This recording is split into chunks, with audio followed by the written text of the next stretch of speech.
Hey, Happy New Year, everybody. This is the Daily Drive, and I am Mike Bro, and I hope that your Christmas season was absolutely awesome. I can't believe it's 2024. I can remember as a kid thinking that 2024 would be like so far into the future. And I remember thinking that we would probably have like self-driving cars that could help you with parallel parking, and we'd be able to see each other on our phone, and we'd be able to play music and take pictures with it and carry it in our pocket. Now, I thought someday there will be this thing called podcast where you could just click on a link and it would connect you and a bunch of other people from all over the world onto this thing that would be called like the internet. And together we could learn and grow. All right, I never saw any of that coming. But man, I have witnessed so much change in my lifetime. And no matter how old you might be, you've witnessed a ton of change too.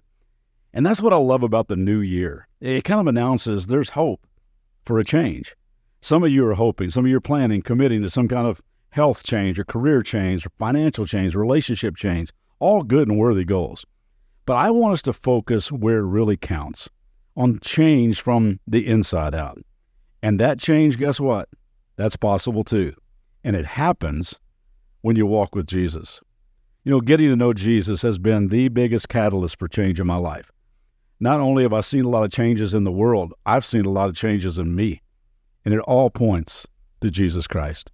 So I thought as we start the new year together on the Daily Drive, we just hang in the Gospel of John, trying to get to know Jesus better. Now, the word gospel simply means good news, the incredible good news of God's love through the person of Jesus. And it was written by Jesus' best friend, John, who writes like he's trying to say to you and me, y'all really need to follow Jesus. Not like some social media follow, but really like follow him. Because I'm telling you, there is no one like him.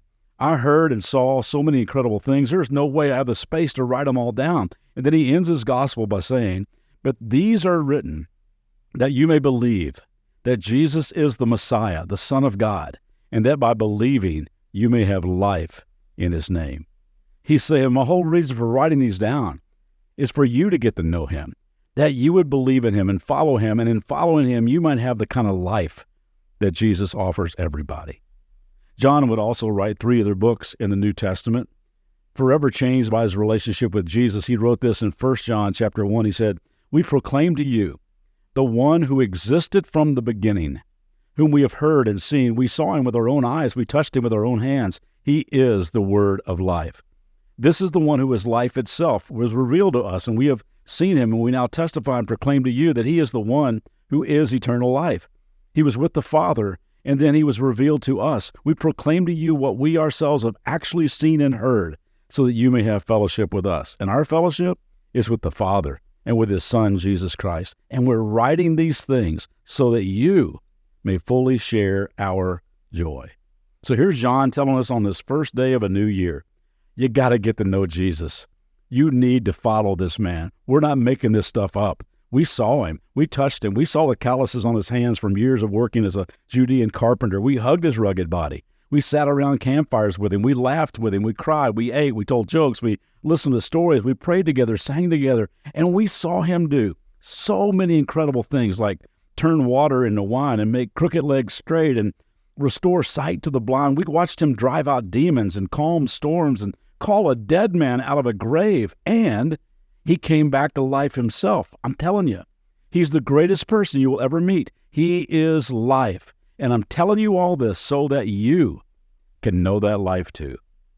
Years ago, someone told me I needed to write down a life mission statement. So I thought it through, prayed about what I wanted my life to look like, and I wrote down a whole bunch of stuff. And I tried to, cleverly wordsmith something. But here's where I simply landed. I just wrote down, I want to look, love, and live like Jesus. That's it.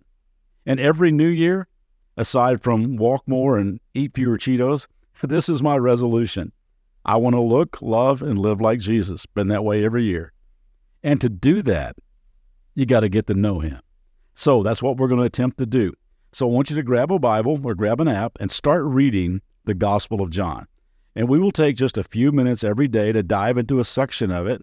And hopefully, as together we look at Jesus, we will all say, man, I want to be like that guy too. So I'll see you back tomorrow for John chapter 1. Happy New Year.